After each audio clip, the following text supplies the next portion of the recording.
Hello, magandang araw, mga kababayan ko. Wala ako nung ano, no, wala ako nung hindi kahapon nung isang araw. Kasi pahinga muna ako, masakit yung ulo ko eh. Mainit pa dito sa bahay. Nagpahinga lang ako saglit. May mga nagpi-PM sa akin na ba't wala pa nga. I'm so sorry, no. Hindi kasi ako nakagawa ng ano dun eh. Yung vlog. Nagpahinga lang ako. Kabalik tayo dito, no. Ngayon, nasa topic ko naman na si Diwata before. Ah, Nag-start 'yon dun sa kay Sir ah, Lester Fowler the vlogger, di ba? Yung pinagtatanggol niya si Diwata. Then medyo nasusubaybay-subaybayan ko na. Hindi naman ako ganun ka-avid na nagsusubaybay kay Diwata kasi ah may mga times kasi ako na napupuna na yung parang hindi na makatwiran yung OA na pagtatanggol kay Diwata minsan. Hindi ako against, ulitin ko, hindi ako against dun sa pagiging successful ni Diwata ni ano. Nakakatuwa naman talaga 'yon, 'di ba? However, may mga time kasi minsan na may mga criticism na valid naman. Tapos yung mga supporters ni Diwata pinapalabas na sinisiraan, 'di ba? Ngayon, gusto ko munang malaman nyo, ano ba yung essence ng paninira? Nagsasalita ka ng isang bagay na ang purpose mo lang talaga ay i-damage yung reputation ni Diwata or ng kahit sinong tao. Yun ang sinisiraan. Yung parang out of nowhere, sinasabi mo lang yon na wala ka naman justification, ano. Inuulit ko, matagal ko naman sinasabi na hindi porkit nagsasabi ka ng totoo ay hindi ka na naninira. May mga time na kahit nagsasabi ka ng totoo, naninira ka. Pero kailangan i-identify muna natin na ano ba talaga yung paninira. Kasi kadalasan yan, men eh. 'Di ba? Pagka valid yung criticism, kahit kailan hindi naman naging paninira 'yon, 'di ba? At hindi naman sa lahat ng oras pag sinasabi yung totoo ay hindi ka na naninira. For example, ganito, no? Si Diwata ay, halimbawa lang to o iba na lang, hindi lang si Diwata, baka mamaya ikunin out of context yung sinasabi ko eh. Halimbawa si Juan, si Juan may parisan. Si Juan, dating snatcher sa Quiapo dati, si Juan. Totoo 'yun, may record naman siya may record naman siya ng krimen dati eh. Or si Juan dati ay nang rape na, 'di ba? Napatunayan na si Juan ay rapist, nahatulan na siya sa korte, then na parolado na si Juan. So, si Juan ngayon gumawa ng paresan, naging successful yung paresan niya. 'Di ba? Naging yung maraming bibili kay Juan. Biglang ako sinabi ko, "Oy, alam niyo ba yan si Juan? Dati palang rapist yan na nakulong na nahatulan na. Parolado na lang pala yan si Juan." Although natotoo yung sinasabi ko, 'di ba? Ano yung purpose nun? Bakit kailangan ko sabihin?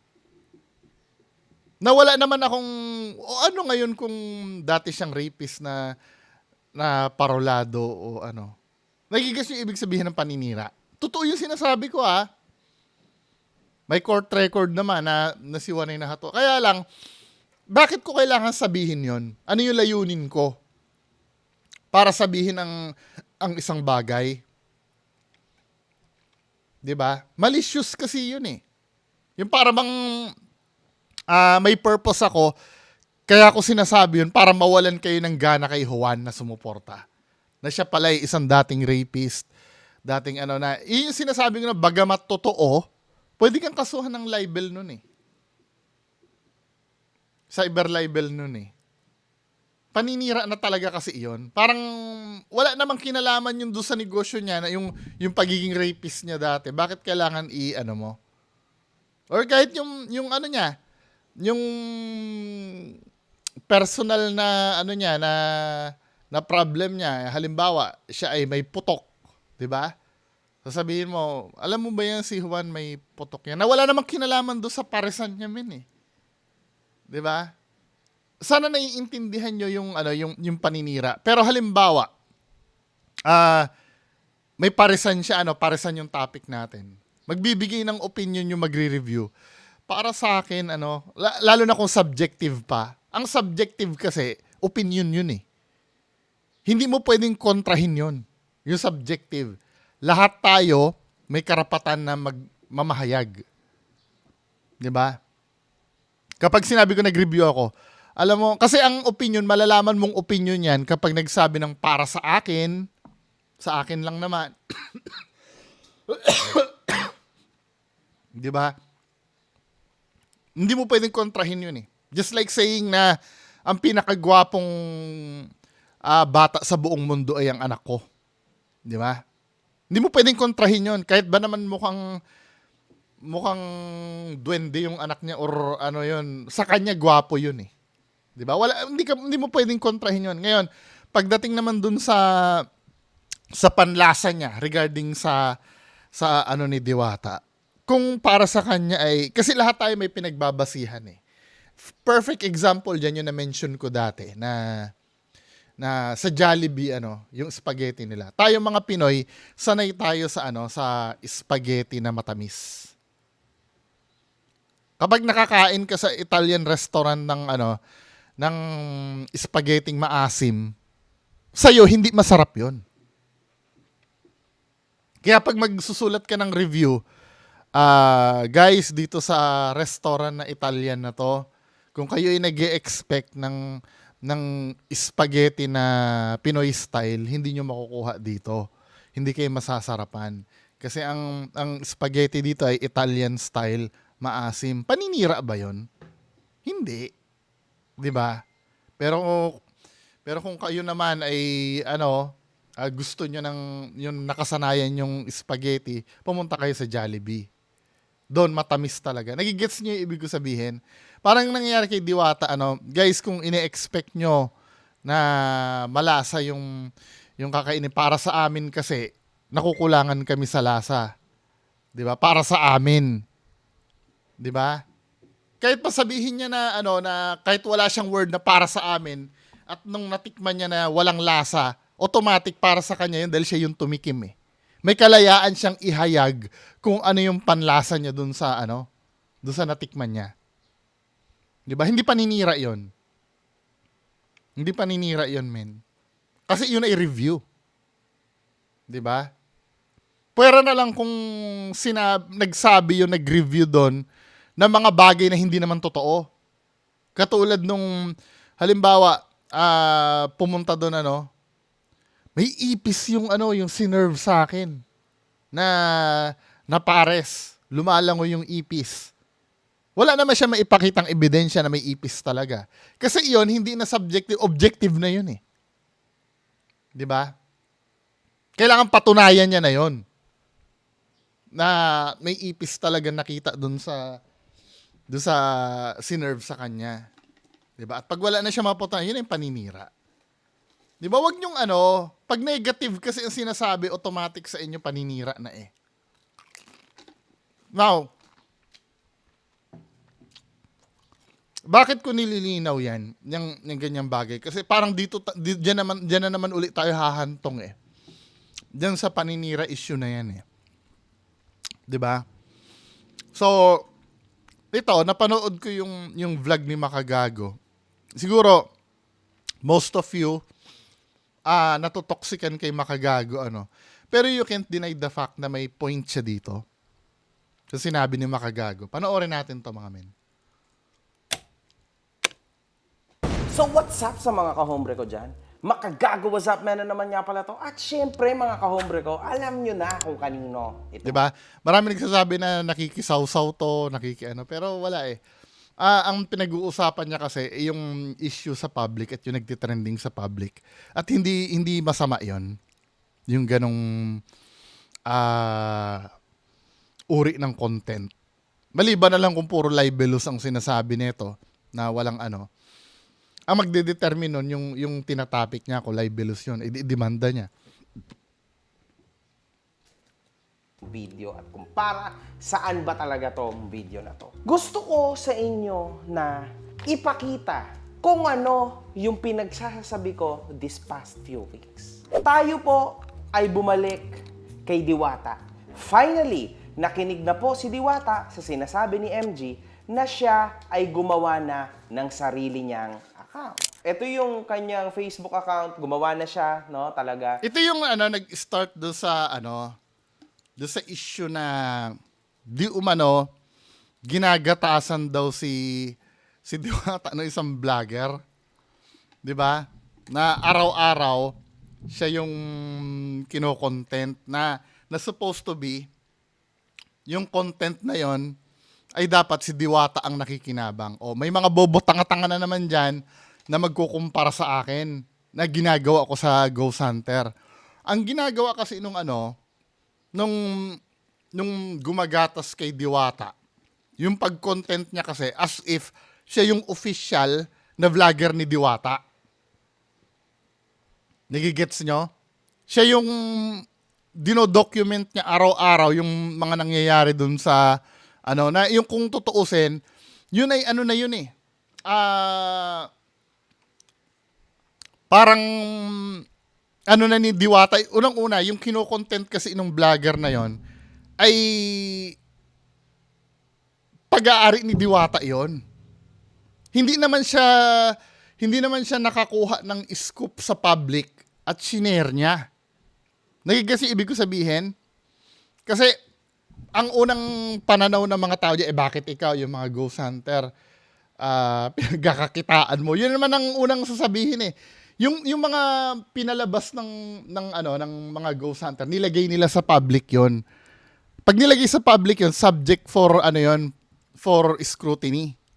Ito kasing ginagawa nung Alvin TV na gumagatas kay Diwata. Umaakto siya as if na siya yung official vlogger ni Diwata. Nagigets nyo?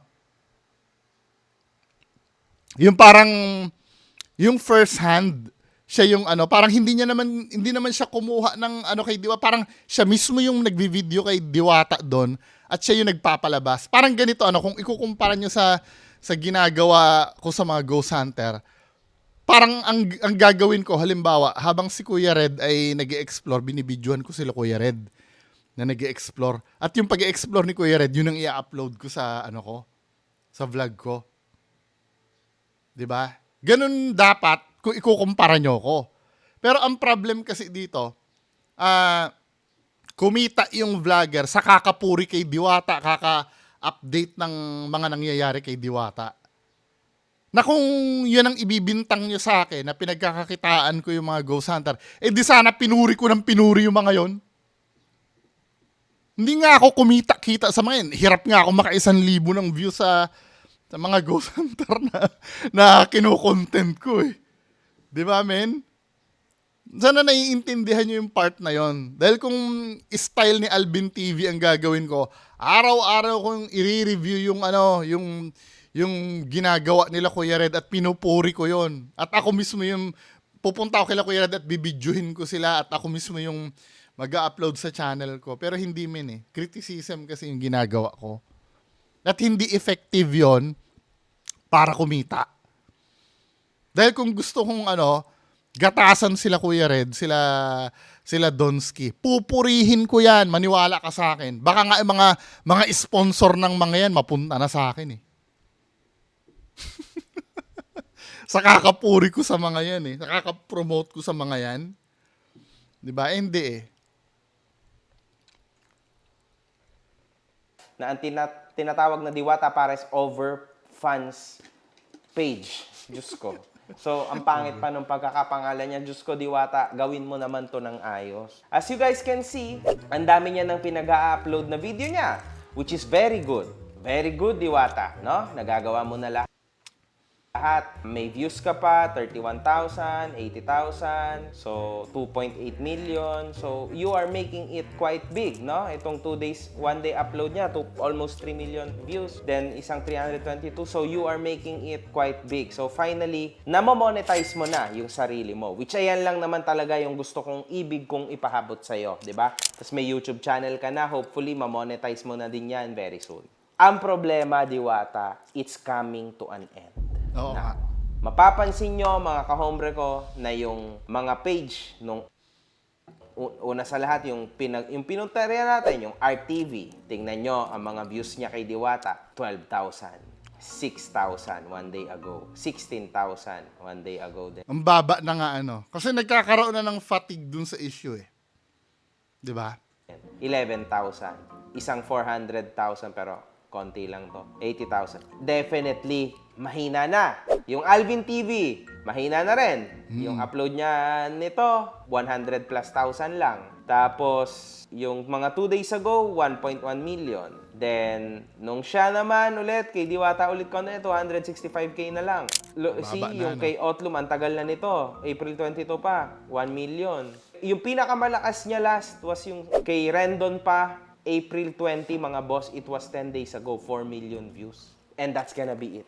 Ito yung sinasabi ko sa inyo, mga kahombre ko. Ito yung sinasabi ko sa iyo, Diwata. It's coming to an end.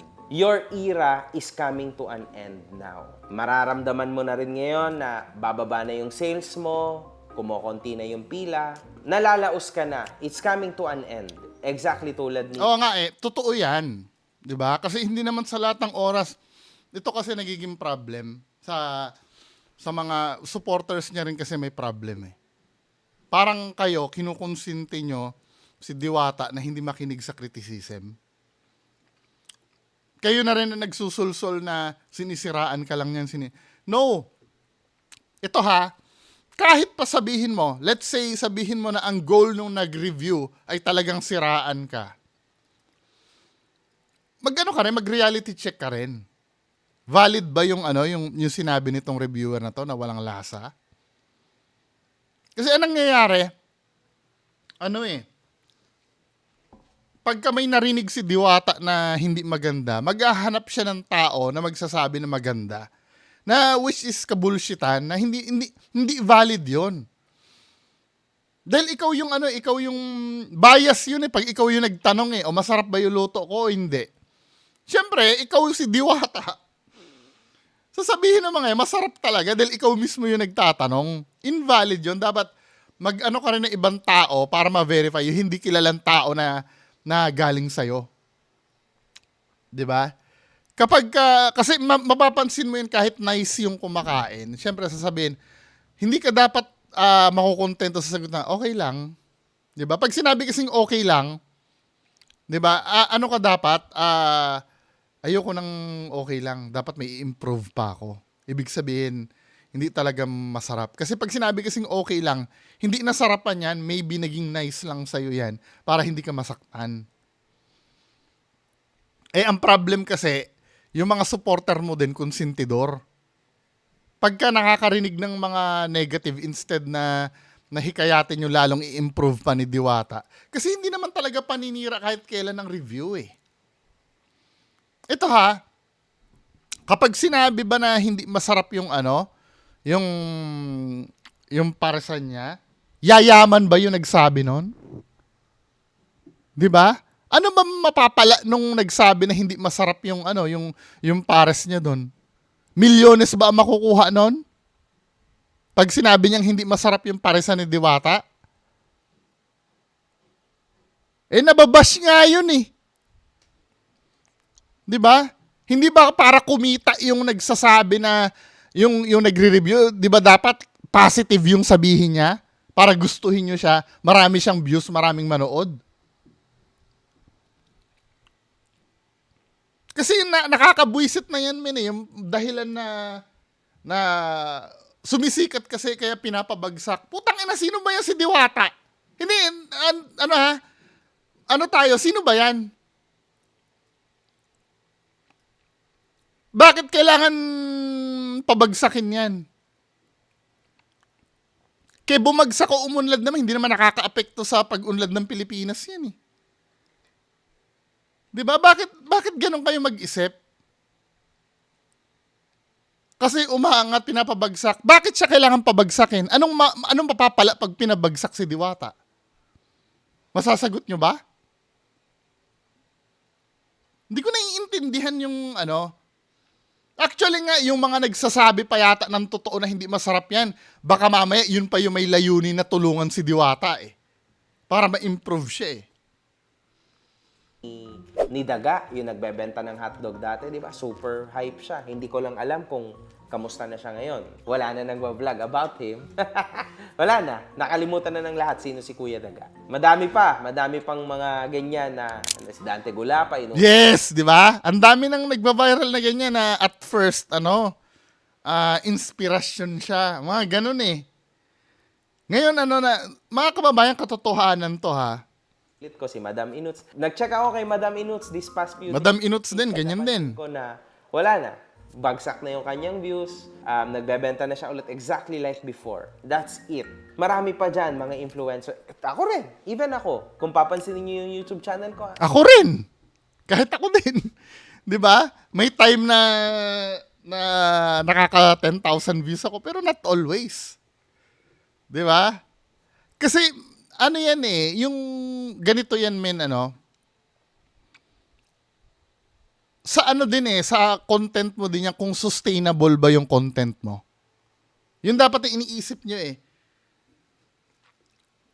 Sustainable ba yung content mo? Halimbawa, kung ang gagawin mo na lang araw-araw ay ipamukha sa tao na galing ka sa hirap, mananawa din talaga ang tao. Pero mo lahat ng sagot mo galing sa hirap, walang lasa yung pares. Okay lang kasi galing siya sa hirap. Walang permit ang negosyo niya. Okay lang kasi galing siya sa hirap. 'Di ba?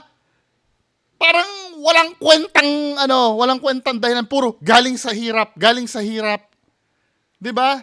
Anong nun? Paano masusustain yung momentum mo sa social media nun? 'Di ba? Kung laging dahilan mo galing sa hirap, ni walang improvement doon sa serbisyong inaano mo dahil ayaw mong tumanggap ng criticism, ang tendency, okay lang yung ginagawa mo pero hindi mo namamalayan, ano pang babalikan ng tao sa'yo kung ang matitikman nila ay ganun pa rin. 'Di ba? Dahil lang ba sa mahirap ka kaya ka pinipilahan? Dapat isipin mo rin. Pinipilahan ako dito dahil siguro nagustuhan nila yung pares ko at kailangan pangalagaan ko yun.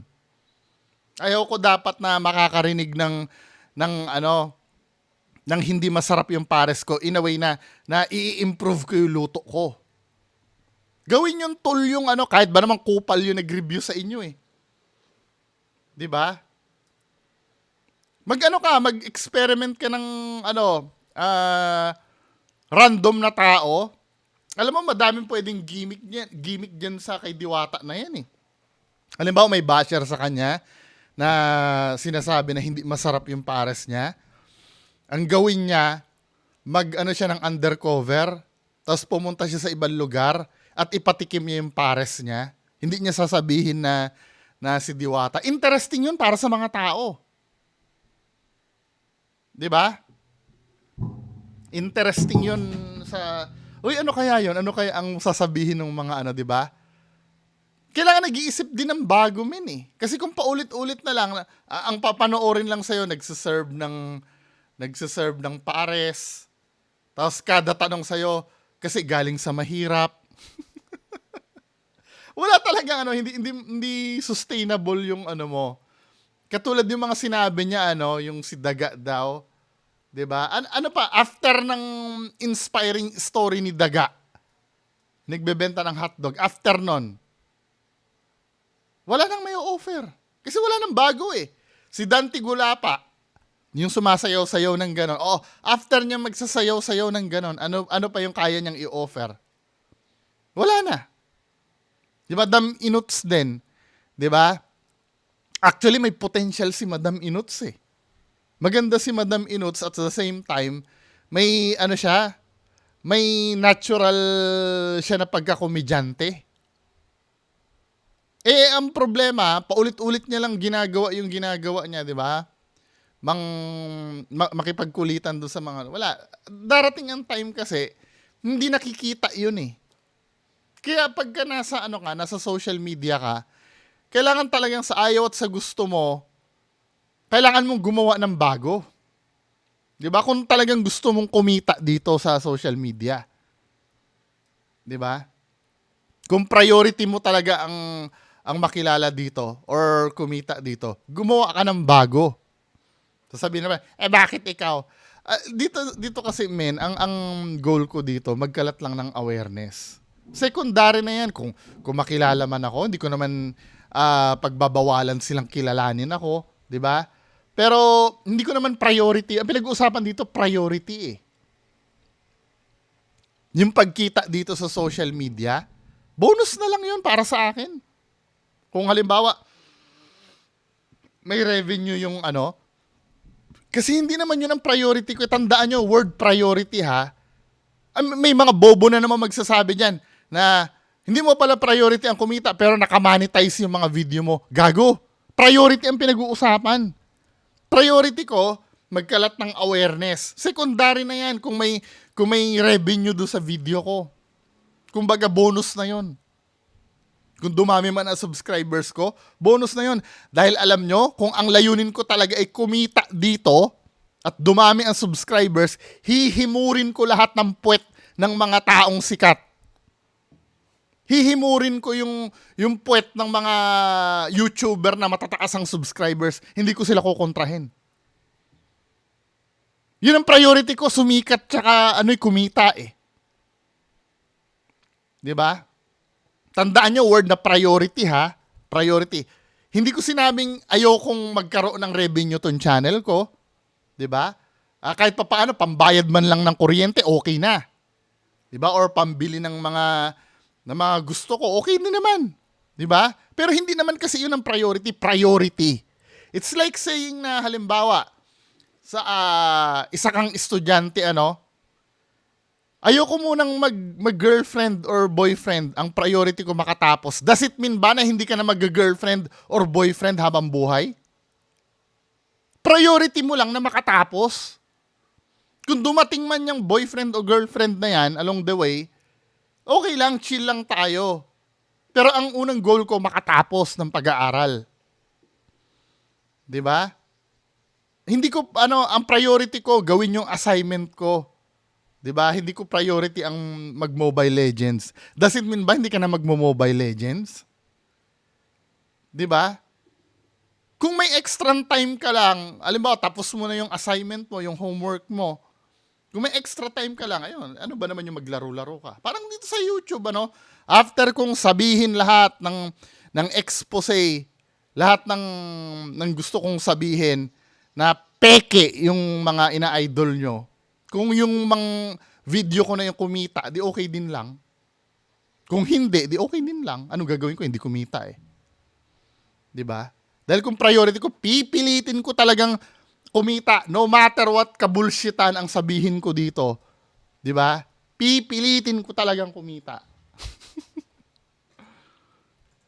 That's almost it for me. Hindi na rin ako malakas. Iyan yung sinasabi ko sa inyo, mga kahombre ko. Ayan yung sinasabi ko sa iyo, Diwata. Hindi lagi nasa iyo ang bola. Akala ng mga tao, hindi naman lahat, no? Yung konting porsyento ng nanonood sa akin, iniisip nila na binabash kita, tinitira kita. No, hindi. Ganyan kahina ang ulo ng tao minsan eh. 'Di ba? Kapag sinabi mo yung totoo, sinisiraan mo na. Or na ang in reality ang magbe-benefit din naman doon sa sinasabihan mo. Yung yung kinikriticize mo. For example, meron tayong ini-expose na peking ghost hunter. Nakaka-expose natin, tumigil siya. Nakakabuti pa sa kanya yon?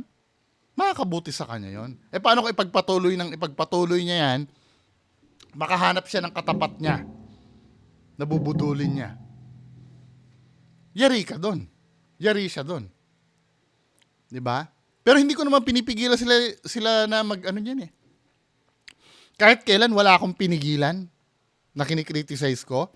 Kung gawin nyo yan, trip nyo yan, gawin nyo yan. Pero wag nyo akong pipigilan na i-criticize yung ginagawa nyo. Kahit pa nga sabihin kong wag mong gawin yan, kung gusto nung may katawan na gumawa, gagawin nyo eh. Di ba? Wag mong gawin yan. Eh, gagawin niya pa rin. Eh, wala naman ako magagawa dun eh. Di ba? Kung hindi mo titigil, hindi rin ako titigil. Di ba? Ba't kailangan pigilan nyo ako? Kung sinusuport, pinipilit nyo pa rin na suportahan nyo yan, go ahead, magpadala kayo ng pera. Bakit pinipigilan ko ba kayo pag sinasabi kong tanga-tanga kayo pag nagpapadala kayo ng pera dyan? Hindi. Sinasabi ko lang. Ang ginagawa ko sa'yo is minumulat kita sa katotohanan, realidad sa social media. Eto, exactly. Eto yung sinasabi ko, tingnan mo, numbers are going down. Hindi ka pwedeng lagi kang trending. It's never gonna happen. Walang ganun. Si Jollibee pa lang nakakagawa nun. Hindi possible na trending ka every freaking day. Somewhere down the line, magaling din kasi marketing ng Jollibee. Jollibee. Very, very fast. Kung gaano kabilis yung kinasikat mo, Diwata, ganun din kabilis yung pagbagsak mo. Pansin nyo, Alvin, RTV, lahat yung gumagamit sa kanya, pabagsak na lahat ng views. So, as you guys can see, nagtatry na mag-iba itong si Manggagatas, numero 1 na si Alvin. Nag-iiba na siya ng content niya, nagtry siya nung isang araw, iba na yung kanyang i-review because it's coming to an end. Diwata's era is coming to an end. Now, eto din eh, yung naging downfall niya is yung sarili niya. Unfortunately, sinabi ko na to, habang meron, isagad mo yung panggagata sa sarili mo. Huwag kang umasa sa iba, man. Kasi yung iba, kumikita sila, salamat sa'yo. Okay? Yun lang yun. Di ba? Kaso, yes, you've done it anyway. Ito na, ginagawa mo na. But ito, Diwata, yung natitira ngayon, barya na lang to. Huli ito na, no? Legit, barya-barya na lang tong dadating sa'yo. End of this journey, sa pagtapos ng ikot na to, kung saan ka nagsimula, nandun ka pa rin hanggang ngayon. When you had all the momentum, you had all the time in the world, you had all the chance in the world para talagang magbago yung buhay mo. That's what I'm saying, man. Yun yung tinatry kong ipaliwanag sa'yo. Kung iisipin nyo, mga kahombre ko, ang pinaka naging downfall dito is sobrang dami rin na gumaya sa kanya. Wala kang magagawa dyan. Kasi ang business ng food business sa Pilipinas ay barya lang. So everybody can do that. Kahit ako bukas, gusto kong magtayo ng pares, I can do that too kasi... Oo, ito pa, ang napapansin ko pa kay Diwata, mahina siyang umano eh. Mag-ano sa competitor niya eh. Mahina siyang mag-handle ng competitor. Bigla niyang aakusahan na ako yung original, ikaw yung pirated. Bakit? Ikaw ba nag-start ng pares? Ikaw ba nag-imbento ng pares para sabihin mo na ikaw yung original? Diba? Medyo si Diwata din mag-handle ng hindi mawawala yan. Diba? Lagi naman ganyan pag may nag-trending na isang business. Lahat yan, maggagayahan lahat yan. Hindi lang naman sa pares nangyari yan eh. Alam niyo yung Zagu nung araw? Lahat nagtayuan ng Zagu. Computer shop. Lahat nagtayuan ng computer shop. Laundry business. Lahat nagtayuan ng laundry business. At hindi naman illegal yun eh. Part ng game yun. Di ba? Ang magiging labanan nyo doon kung paano kayo aangat sa bawat isa. Pero kung ang re-relayan mo lang lagi na kasi ikaw yung original, maybe ikaw yung original, let's say, mas maano yung sa isa. Di ba? Mas may, yung isa, mas may lasa. Talo ka pa rin. Hindi mo pwedeng panghawakan yung originality mo. Di ba? Milk tea. Di ba? Nausa milk tea, nag-milk tea lahat. Hindi mo pwedeng anuhin yun. Hindi mo pwedeng... Kailangan mo lang ng puhunan. Sobrang easy lang po niyan. So, even si Rosmar, hindi natin siya masisisi kasi siya ay negosyante. So, alam din ni Diwata yan. Negosyante yan, normal lang. In fact, mapapansin nyo, kung whenever there's a Jollibee, katapat niya may McDo. Hindi possible na wala, di ba? Laging ganun. Kasi laging may competition. Lalo na sa food, super easy lang. SM Samantalang Robinsons. pag nag-start ka ng business na medyo matindi-tindi na ang kapital, tulad ng Airbnb, now that's tough. Hard na yan, mga kahombre ko. Hindi yan uusbong na parang kabute na mabilis. May bibili, mabilis na may magpapatayo. Because ganyan yun eh. The more na mas malaki ang sinusugal mo, mas malaki. Ito pa yung matindi dun sa sa pares ni Rosemar. 'Di ba 100 pesos din yata 'yun no? Ang ginawa ni Rosemar, kung ano yung offer ni Diwata, mas hinigitan niya pa. May libreng swimming pa, may libreng, 'di ba? Negosyante si Rosemar eh. Alam niya naman kasi hindi naman illegal 'yun yung manggaya ka ng negosyo. Wala naman nagmamay-ari ng maliban na lang kung pinapatent mo yung, alimbawa, ikaw yung kauna-unahang, ang problema, hindi naman si Diwata yung kauna-unahang nag-imbento ng pares eh. O, maliban na, for the sake of argument, maliban na lang kung ikaw yung kauna-unahang nag-imbento ng pares, then pinapatent mo agad. Pwede mong kasuhan yung manggagaya nun. Ang problema, hindi naman illegal eh. Di ba? Babalik sa'yo, if ever. Pero malaki rin ang mawawala sa'yo. 50-50 chance. Now, yung Diwata Overload Pares, sobrang dami ng gumaya. Halos lahat na po ng pares ngayon, ang tawag is overload. Ang masakit pa nito, ito pa yung masakit. Gina- Yung yung mga competitor ni Diwata sa harap niya, may mga nagvo-vlog, mas masarap daw. Oo, hanapin nyo yun. Yung katapat niyang Encanto ba yon? Kasi nga, sa sobrang tigas ng ulo ni Diwata na hindi nakikinig sa sa advice ng mga reviewer, at parinig lang siya sa sulsol ng mga fans niya na hindi rin nag-iisip. 'Di ba? Hindi niya na nai-improve yung product niya. Ang problem, 'di ba? Ganito yung standard ng product niya. 'Di ba? May maraming mga loyal naman talaga. Baka nga mamaya yung nag-review sa kanya, fan niya rin yun eh. Gusto ng fan niya na mag-improve siya. Wala. Lumaki ang ulo. Dahil maraming supporter na, hindi, naninira lang yan. Nandyan lang siya. Pag may dumating na competitor, syempre, alam na ng competitor yung standard niya na ito siya, hihigitan pa siya nun. Doon na siya matatalo. Maiiwan siya dito. Ang panghahawakan na lang ni Diwata, marami siyang supporter, galing siya sa hirap. Yun na lang. Where in reality, wala namang bearing yun eh. Kahit ba naman galing ka sa hirap, kung hindi naman masarap yung binibenta mo. Wala din, di ba? So what's up sa mga kahombre ko dyan? Umulit pa. Gago titira ngayon. Bariya na lang to. Ito na yung Diwata Overload Pares, sobrang dami ng gumaya. Halos lahat na po ng pares ngayon, ang tawag is overload. Halos lahat na po ng pares, ginaya na yan. Even yung chicken ni Diwata, ginaya na rin ng mga tao. Can I blame those businessmen, businesswomen? No. Kasi that's the business for you. Ayan yung sinasabi ko sa'yo, Diwata. Look, now, lumilipat na yung curiosity dun sa ginagawa ni Rosemar. Kasi meron siyang palibre na swimming. It's exactly same as Diwata. Same price, same drinks, same lahat. Exactly like Diwata. What you gonna do? Nilagyan niya lang ng mas iba. What would you do about it? Wala na. It's over. Kaya ngayon, mapapansin nyo, makikita nyo, ito, we are stating facts. Hindi ako nagsisinungaling dito. You can see it sa inyong nude eyes. Makikita nyo yung katotohanan. Hindi naman ako nag-iimbento eh. Check nyo. Punta kayo sa Facebook, check nyo. Views are going down. Ito yung sad na part ng lahat ng to, Diwata. Because mafe-feel mo na yung fame mo ay bumabagsak na. Before, 10 ang nagpapapicture ngayon, magiging 8 na lang. Magiging 7 na lang, 6, 5 hanggang sa isa-isa na lang. That's life, man. That's how life is. Okay?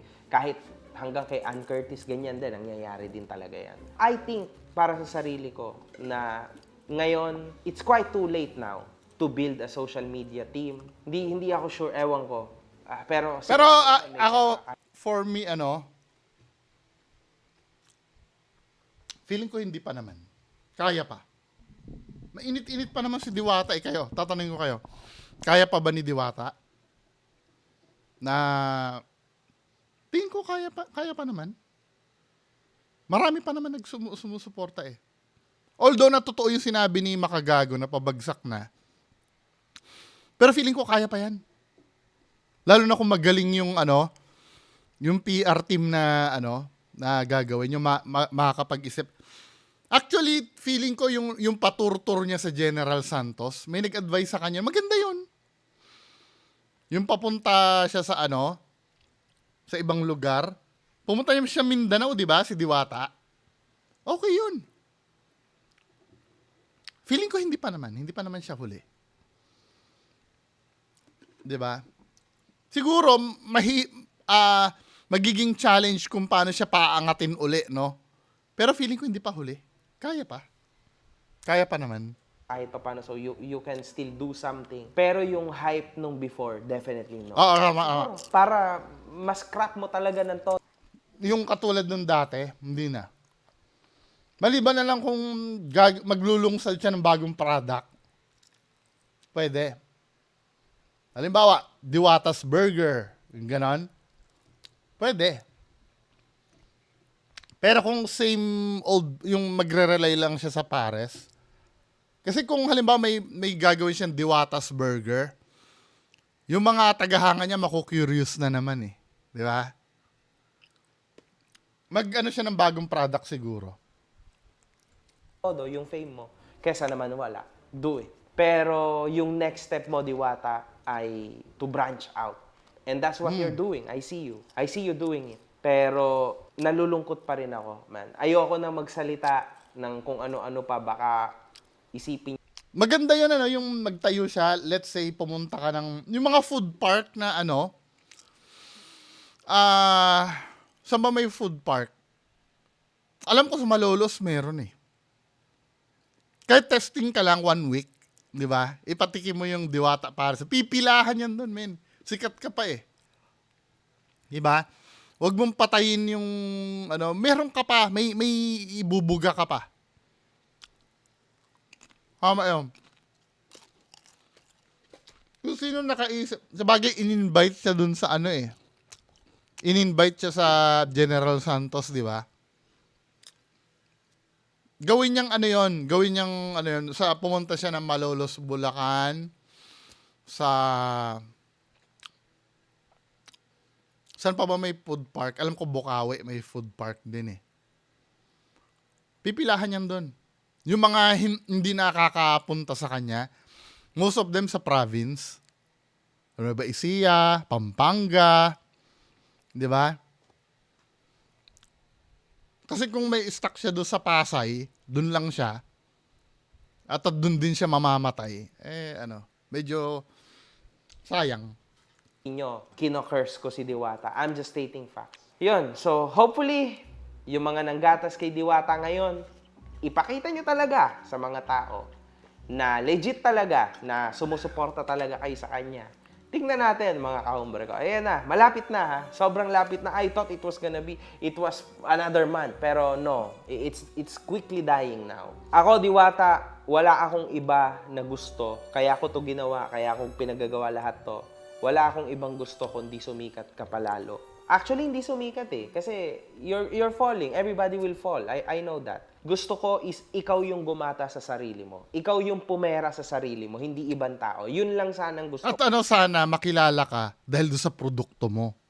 Yun ang magdadala sa'yo sa immortality.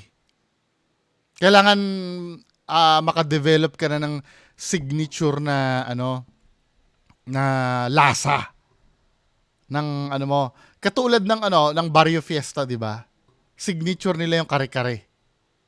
Sa Max naman, signature nila yung yung chicken. Sa KFC yung gravy. Although na marami na nagbebenta ng fried chicken, pero sa Savory, yung chicken nila, di ba? Kailangan kasi yung makinig ka sa mga review. Huwag mong taasan ang pride mo. Ang pride, nakakamatay talaga ang pride. Sa mga mapapride dyan, tigil-tigilan nyo ng kaka-pride nyo, men. Di ba? Makinig kayo sa review. Makinig ka sa review. Yan ang magsasalba sa'yo. Di ba yung, okay lang sana kung isa lang ang nagsabi na walang lasa yung ano mo eh. Sige, pwede mong i-dismiss as paninira yun eh. Pero kung sunod-sunod yung vlogger ang nag-vlog sa'yo at sasabihin na walang lasa yung ano, na hindi naman magkakakilala yung mga yon, di ba? Or pwede din naman, pero kaya lang syempre gawin mong inspirasyon yun, men. Ang unang-una doon, may nagsasabi naman talaga na masarap yung pares mo nung una. Sino ba nagkwento sa akin nun? Si Sir Lance yata. Sir Lance ko ba nagkwento sa akin nun? Na masarap naman daw talaga yung pares niya nung una. Then nung nag-mass production na, biglang bumaba yung quality. So, ang nakikitang problem doon, yung consistency nung lasa nung ano. Mag-focus ka na lang doon sa lasa nung ano. Yung secondary na lang yan, yung social media siguro na yan. Nakakatulong naman talaga yung social media dahil doon ka makilala eh. Pero mas long term ang effect kapag masarap yung kinakain sa'yo. 'Di ba? At wag mong awayin yung ano, wag mong awayin yung nagki-criticize do sa lasa. Lagi mo na lang sasabihin, sige po, pasensya na po kung hindi nyo nagustuhan yung lasa. Itatry po naming i-improve ang lasa sa susunod. Puro ganun dapat ang sagot mo. Wag mong awayin, wag mong sabayan. Men.